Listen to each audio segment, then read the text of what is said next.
Eşhedü en la ilahe illallah vahdehu la şerike leh. Şeriki yok, neziri yok. Bir Allah'a iman etmişiz.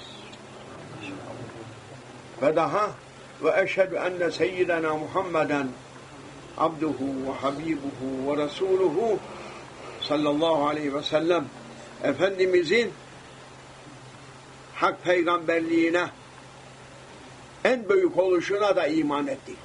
Ondan büyük kim var? Allah var. Kainatın içerisinde en büyük kimdir? Allah. Muhammed is greatest diye yazıyor. İngiltere'de böyle kağıtlar bastırmışlar. Her yere koyuyorlar. En büyüktür Muhammed sallallahu aleyhi ve sellem. Öyle kabul ettik.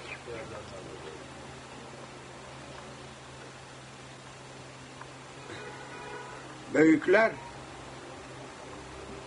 elbette ki büyüklerin yolunu takip eden kimse felaha ulaşır, selamet bulur. Ve Allah'a şükür İslam alemi veluttur. Yalnız bir tek kimse yetiştirmiş değildir. İslam'ın yetiştirdiği büyükler parmaklarından sayılacak cins değil. Kompütörleriniz de saymaz. Bir defa 124 bin sahabe büyüklerdi. Enbiya'ya ulaşamıyor. Büyüklerdir. İslam alemini söylüyoruz. Enbiya başkadır. Her birisi bu dünya Efendimizin intikalinden sonra ağlamıştır. Her şeyin hayatı vardır. Biz cemaat diyoruz ama bu kitapların hepsinde cemaatın da hayatı olduğu zikrolunur. Anlıyorsanız. Anlamıyorsanız o karışmıyorum ona. Lakin Hazret'in kitaplarında cemaatın hayat sahibi olduğu bildirilir. O da zaten Kur'an-ı Kerim'den alıp bize açıklıyor. Binaenaleyh dünya ağladı dediğimiz vakitte sana o söz acayip gelmesin. Elbette ki ağlar. Elbette ki işitir. Elbette ki idraki vardır. Olmasa İ'tiyâ tav'an ev kerha hitabıyla gelinizde Cenab-ı Hak onları çağırdığı vakitte yeri göğü Allah'ın emrine tabi olup gelmeyecekler, işitmeleri olmasa. Demek ki her zerrede hayat var ve Rabbisinin davetine icabet edecek idrak vardır. Gel deyince hayata geldiler. Geri dön dese dönmesi lazım. Yalnız insanın nefsinden başka asi duran olmadı Cenab-ı Hakk'a. Beri gel dediği vakitte geri gitmiş, geri git dediğinde beri gelmiş. Böyle şaşkın bir nefis bize binek olarak verilmiştir. Aşk olsun o bineğe sahiplik yapabilene. Şimdi demek ki bu yeryüzü ağladı. Ne için ağladı? Çünkü şimdiye kadar benim omuzlarımda nübüvvet rütbesiyle dolaşan kulların tamam oldu. Hatemun Nebiyyin olan Sultanul Enbiya da intikal ettiler. Meleği alaya, huzurullah'a vardı. Binaenaleyh benim üzerimde dolaşacak nübüvvet sıfatında bir kimse kalmadı diye böyle tazarru ile ağladığı zaman Cenab-ı Mevla Celle ve Ala İzzetü azametime ben yemin ederim ey arz. Habibimin hürmeti için Habibimin ümmetlerinden 124.000 enbiyanın kıdeminde olan vilayet sahiplerini senin üzerinden eksik etmeyeceğim kıyamete kadar. Onun için ila yevmil kıyamete kadar bu ümmetin içerisinde 124.000 peygamberin kıdeminde 124.000 evliya vardır. Onun içindir ki Peygamber-i Zişan ulemâ-u ümmeti ke enbiyâi beni İsrail. Onu açıklayan hadisi şeriftir. Benim ümmetimin uleması ki ulemâ-i billah'tır. Allah'ı bilen arifi billah'tır. Evliyaullah'tır. Onlar Beni İsraillerin, İsrail oğullarının peygamberleri yerindedir. Şereftir bu. Meşhur haberdir o. Miraç haberlerinde bu hadis-i şerif hakkında Cenab-ı Peygamber'e Musa aleyhisselam ruhaniyetiyle sual etmiş. Ey Habib, ey mutlak risalet sahibi olan Habib, sizin bir hadisiniz var ki sizin ümmetinizin uleması İsrail oğullarının peygamberleri makamındadır. Bunlardan bir tanesinden görüşmek isterdim demiş. Mülakat isterdim. Mülakat isterdim diyorum. Onlardan birisiyle Cenab-ı Peygamber alemi ervahtan İmam Gazali Hazretleri'nin ruhaniyetini oraya davet etmiş.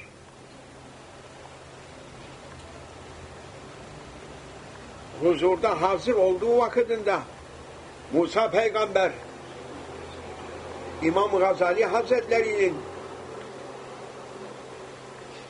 ismini sual etmiş. İsmini sual ettiği vakitte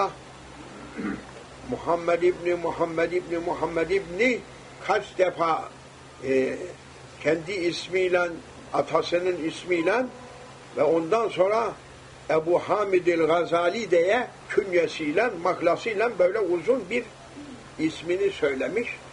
Sonra Musa Peygamber demiş ki acayip, ben size isminizi sordum. Sen kendi ismini de, atanın ismini de, künyeni de, maklasını da hepsiyle beraber uzun bir şey. Ben sana onların hepsini sormadım. Bir ismin nedir dedim. İmam Gazali Hazretleri ona demiş ki Ya Nebiyallah, peki Cenab-ı Mevla size Estaizu billah ve ma tilke biyeminike ya Musa buyurdu. Ey Musa, Tur Dağı'nda elindeki nedir? Dediği vakitinde kâlehi asal etevekkevu aleyha ve ehuşşu biha ala ganemi ve liye fiha meâribi ukra. Cenab-ı Hak elindeki nedir ya Musa dediğinde elimdeki asadır. Etevekkevu aleyha. Üzerine dayanırım yorulduğum vakit. Ve ehuşşu biha ala ganemi. Sürülerimi onunla güderim. Ve liye fiha meâribi ukra. Daha çok hacetlerimi bitirecek bir asadır bu. Neye tatvil ettiğiniz, neye uzattınız, yalnız asadır diyerekten iktifa etmeyin. Bunları neye ziyade ettin? Ya Nebiyallah dediğinde tilke makamı teşrif dedi. O makamı teşrif idi. Cenab-ı Hakk'ın sorusuyla o cevabı uzatmak istedim ki uzattık sonra şeref alıyorum. Ve hâzâ meselzâk. Bu da aynen odur. Bu makamı teşriftir. Habibullah ile Kelimullah'ın huzurundayım. İşi uzatıyorum ki şeref ziyade olsun deyince tamamdır demiş. Bu sizin hadisinizden bildirdiğiniz gibidir bu sizin ulemanız diye o vakit öyle söylemiş. Allahu Ekber, Allahu Ekber.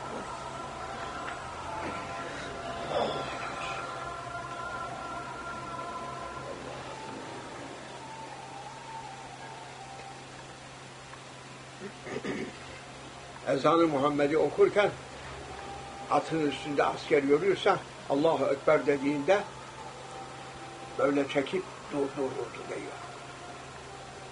İş durur, hareket durur. Çekici kaldırsa endirmez, endişe kaldırmaz idi. Ecdadımızın ezan-ı Muhammediye'ye öyle hürmet ve ihtiramı vardı.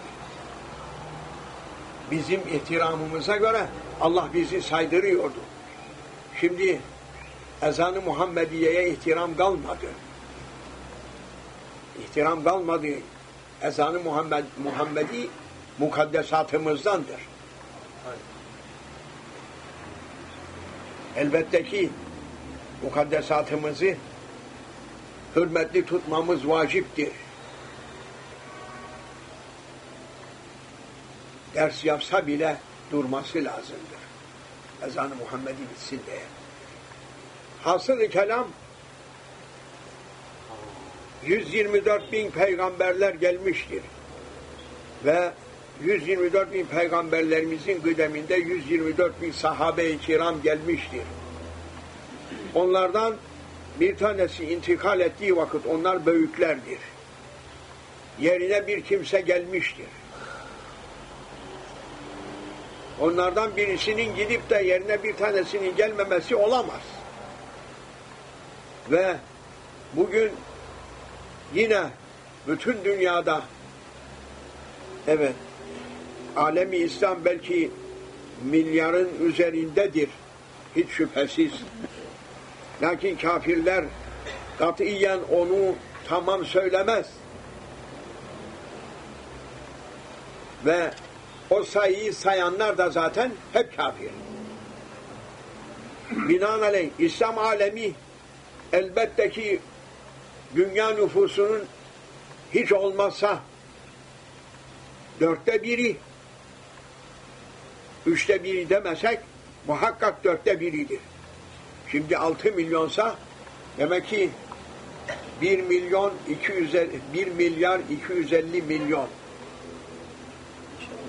Öyledir. En azından 1/4'dir.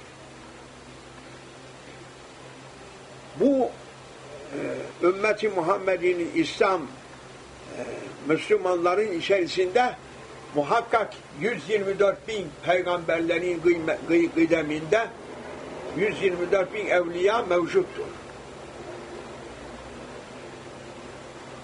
Lakin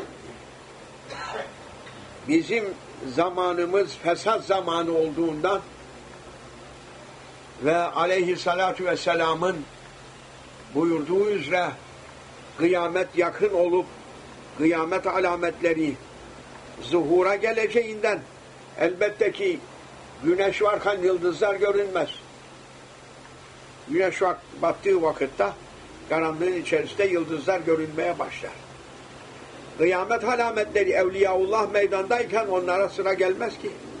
Bu fesada müsaade vermez ki onlar. Onlardaki vilayet nuru bu zulmete izin vermez. Binaenaleyh vel evliyâ'u ihtefev. Evliya-i kiramda gizlendi ilahi hikmetle. Gizlendiği için millet zannediyor hiçbir şey yok. İstediğimizi yaparız. Hürriyetimizi tamam aldık. Bize ne karışan var ne görüşen var. Ne gökteki ne arzakı kimsenin bize karışacağı yok. Tam hürriyetini almış millet. Bütün İslam aleminde, bütün dünyada zaten. Bu asrın başından itibaren 20. asrın başından itibaren tam hürriyetine doğru hücum ediyor. Aslında o hareketin başlangıcı 19. asrın 18. asrın bitiriminde ve 19. asrın başından başlamıştır. Bu dini disiplinden kurtulmak için aşağılık olan nüfus sahiplerinin hareketi, dinin aleyhine olan hareket o zamandan başlamıştır. Şimdi hemen zirvesine ulaşmış. Herkes hürriyetini aldı. Kimseye ne yaparsın diyemezsin. Herkes bilir. Ve herkes kendi keyfine göre yol tutar, hürdür. Hiçbir dini disiplin kalmamıştır. Binaenaleyh bu zaman içerisinde her türlü kıyamet alametleri görünmektedir. Çünkü dediğimiz gibi ehlullah meydanda olursa onların nuru ve ruhaniyetleri elbette ki alametleri men edecektir. Halbuki kıyamet yaklaşmaktadır. İşte o Hazret de nihayet bunları bırakıp o da perdeyi çekti, o da gitti. Yerinde kim var? Yerinde duran adam bir kimse var. O muhakkaktır. Lakin kendisini izhar etmeye izin yok. İzhar ederse alem elbette ki başka türlü olması lazımdır. Ve bütün evliyalar gizlendiği için o da vekil veyahut naib veyahut halife veyahut mezun bırakmadan kitaplarımıza meşgul olunuz dendi. Okuyunuz ve ondan size gelecek feyz ile kanaat ediniz. Ta ki Cenab-ı Allah muhavvilel havli vel ahval olan hem bizim halimizi döndüren hem yılları değiştiren Allah bir değişiklik, kökten bir değişme getirinceye kadar şimdi bu aradaki fetret devridir. Bunlarla iktifa edeceksiniz. Ve günümüz fitne günüdür. Fitne ve fesadın ortalığı kapladığı bir gündür. Sizler gençler olarak dikkat edeceksiniz. Elbette ki müminin bakışı koyunun bakışı gibi olacak değildir. Koyun nasıl bakar? Böyle çayır nerededir? Oraya bakar. Başka uzağa, gökyüzüne, sağa sola baktığı var mı?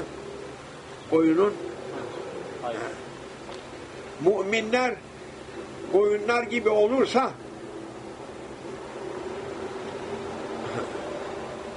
çok zahmet çekerler.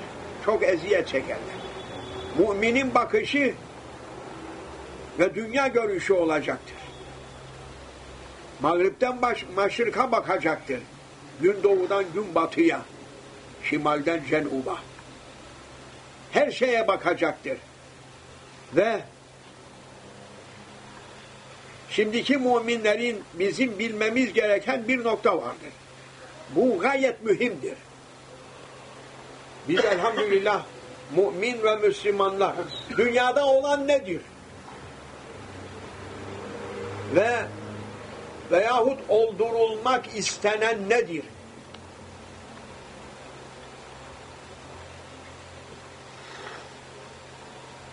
Bu sualin cevabı mühimdir.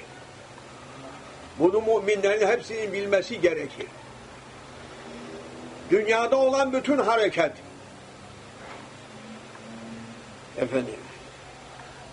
ve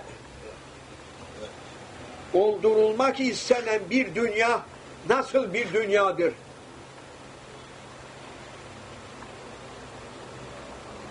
Dünyadaki bütün icraat uydurmaca eylemler mi derler? eylemler. Eylem neyin karşılığıdır? Efendim? İcraat.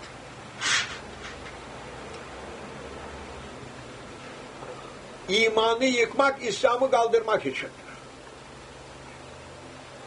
Gerek İslam ülkelerinde, İslam dünyasında, gerek İslam dünyasının dışında İslam dünyasını çeviren dünyanın tek hedefi İslam'ı yıkmaktır. İmanı tahrip etmektir. Siz başka biliyorsanız söyleyiniz. Söyleseniz de ben kabul etmem. Buyurunuz ki her zaman aslında aleyhissalatu vesselam Efendimizin İslam'ı ilan edip imana davet ettiği andan itibaren daha ondan geride Efendimizin doğduğu saadetli gecede bir Yahudi Medine-i Münevvere'nin sokaklarında koşturup Ahmet'in yıldızı doğmuştur diye feryat ettiği kitaplarımızda zikrolunmuştur. Öyle değil mi hocam? Nerede? Mekke'de. Vay! Mekke'de doğduysa o yıldızı doğan Ahmet'in yıldızı doğmuştur. Madem ki Mekke'dedir, bizden değildir. Öyleyse bizden olmayan kimseyi biz kabul etmeyeceğiz. Çünkü İsrail oğulları ahir zaman peygamberinin en büyük peygamberin ki peygamberler halkası tamamlanacaktır. İmamesidir o. Efendim bütün peygamberlerin hepsinin imamesidir. Bu gelecek. Bunun kendilerinden olmasını isterlerdi.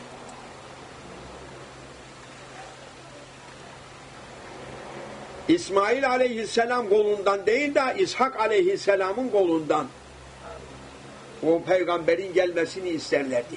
Kitaplarında mezkur olan o peygamberin Mekke'de doğacağıydı. Hicaz arzında doğacağıydı. Onun için Yahudiler kaç bin senelik arz-ı mukaddes Filistin'den onlar dünyanın dört bir tarafına tard oldukları vakitte bilhassa onlar Hicaz arzında ikameti ihtiyar ettiler, seçtiler. Maksat ne? Bizden doğar diyerekten. Cenab-ı Hak Arap'tan İsmail Aleyhisselam kolundan geçirdiğinde dediler ki bizden değil. Bizden olmayanı biz kabul etmeyiz. Onun için onlar hatta Cebrail Aleyhisselam'a düşmanlık ettiler. Ne için? Risaleti, vahyi Muhammed'e indirdik. Bizden bir kimseye ne indirmedi?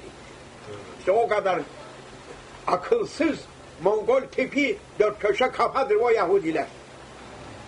Hasetle dolmuş, hasetle yoğrulmuş millettir onlar. Acayip. Hırs ile.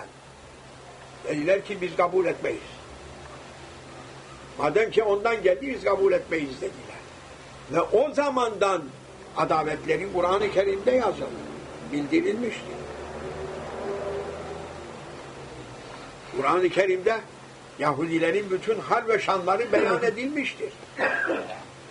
Binaenaleyh o zamandan itibaren en büyük düşmanlığı ve İslam nurunu söndürmek için en önde yürüyen, en önde İslam'a hücum eden Yahudilerdir. Müşrikler bitti.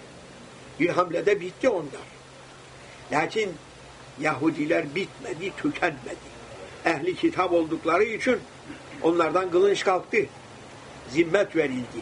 Cenab-ı Hak izin verdi. Ey Habibim, kılıcı onlardan kaldır, zimmet ver. Ahir zamana kadar izin ver. İsa Aleyhisselam gelinceye kadar.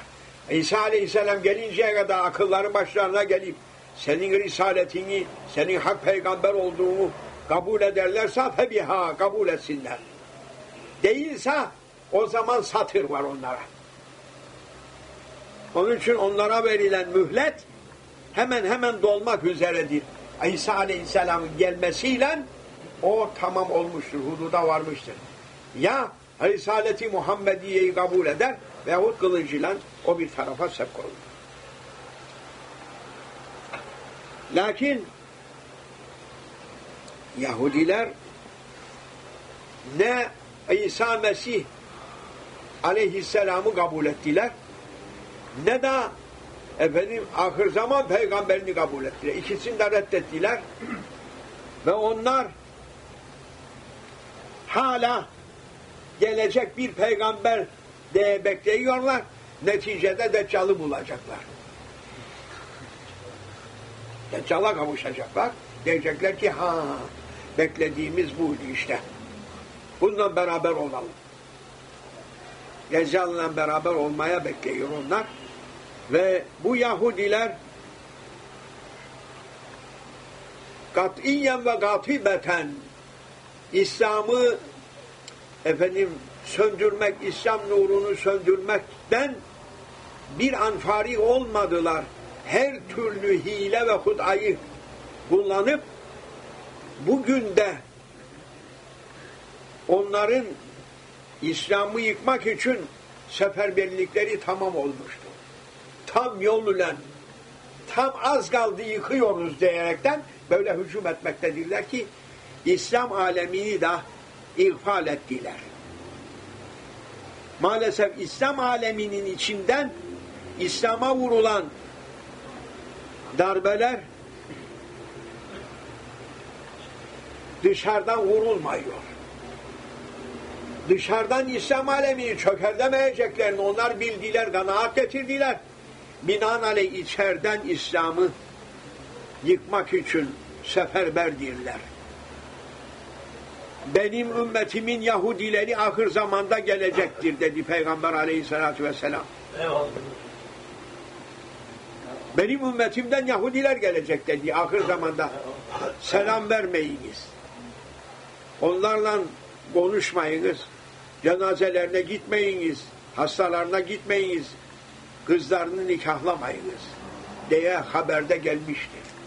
Bu zamanda İslam'ı içinden yıkmak için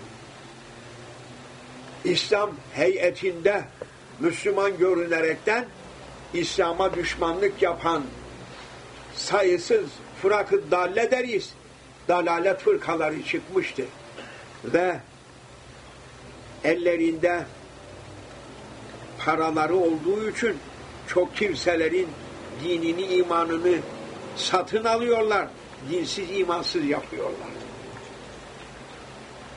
Onun için ey gençler, genç Müslümanlar, sizin dikkat etmenizi istediğim nokta, dikkat ediniz, bakınız, her yerde, her yapılan iş nedir? Neticesi nedir? Bunu anlayınız ve görünüz, gafletten uyanmak lazımdır. Dostumuzu, düşmanımızı ayırt edemediğimiz halde Medine-i Münevvere'de kıyamete kadar dedi Peygamber-i Zişan Aleyhisselatü Vesselam, postun içerisine bit düştüğü vakit kurtulması mümkün olmadığı gibi kıyamete kadar Medine-i Münevvere'dir. Medine-i Tahire'dir ama münafık eksilmeyecektir dedi Peygamber Aleyhisselatü Vesselam. Eyvallah. Talebeler gidiyor buradan. Medine-i Münevvere'de üniversite açmışlar. Hepsi ehli sünnet ve cemaata muhalifti. Eyvallah. Ama riyaller çok, dolarlar da çok, talebeye çok para veriliyor. Konforlu binalar, bilmem buzluklar, bilmem televizyonlar, her şeyleriyle millet oraya akın ediyor. geldiği vakitinde ehli sünnet ve cemaati aşağı edip bizim milletimizin yetiştirdiği ve ümmeti Muhammedi'nin yetiştirdiği binlerce imamımızı aşağı edip bir tek onların imamını imam sayıp buraya geliyorlar. Ve İslam'ı, ehli sünnet itikadını yıkmak için uğraşıyorlar. Yazıklar olsun. Hoca Efendi farkındadır. Hoca Efendiler biliyor bu meseleyi. Gözümüzü açmak lazımdır. Parayla dinini satan kimse kıyamet gününde puta tapanlardan daha ziyade azaba uğratılacaktır diyor. Fitne günlerindeyiz. Bu kadar yetişir. İşi uzatmayalım. Uzatırsak sabah olur. Epey olur. Sizin dersleriniz 40 dakikalıktır. Bizim de 40 dakika olmuştur. Bazen blok ders yapıyoruz. Efendim? Bazen blok ders yapıyoruz. Ha, uyursunuz o zaman. Fazla ders yaptınız. Bu kadar yetişir. Allah razı olsun. Allah-u Zülcelal sizin imanınızı gözetsin. Ve taklit imandan hakiki imana çıkmayı size müyesser kılsın. Çünkü mukallidin imanı sahihtir ama Allah yanında o kadar sevgili değildir. Bütün bu imana hizmet içindir bu kitaplar. Ama amentü billahi okumakla değil yalnız. Hakiki imana terakki ettirmek için o mübarek zat bütün hayatını buna vakfetti. Bunlarla, bundaki hikmetlerle imanımızı evvela iman-ı ilmiye çıkaracağız. Çünkü taklit imanda şeytan bizimle oynar veya şeytanı temsil eden bir kimse gelip bizim imanımızı alt üst eder. Bütün bu Risale-i Nur cümlesi ilmi iman mertebesine bizi çıkartmak içindir ki o mertebeye çıktığınızda dünyanın bütün kafirleri, İslam'a zıt görüşler gelse sizi sallayamaz. İman-ı ilmiye yetiştirir. Ondan bir adım ileride hakiki imana yetiştiğiniz vakitte gayb alemi, gayben iman ettiğiniz şuhud mertebesinde size görünmeye başlar. İnandığınızı, görmeden inandığınızı da göstermeye başlar Cenab-ı Hak. O rütbeleri de Allah size nasip etsin. Hürmetül Habib, hürmetül Fatiha.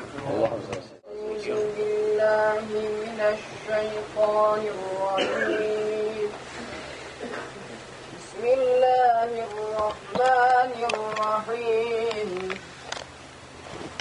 تبارك الذي جعل في السماء بروجا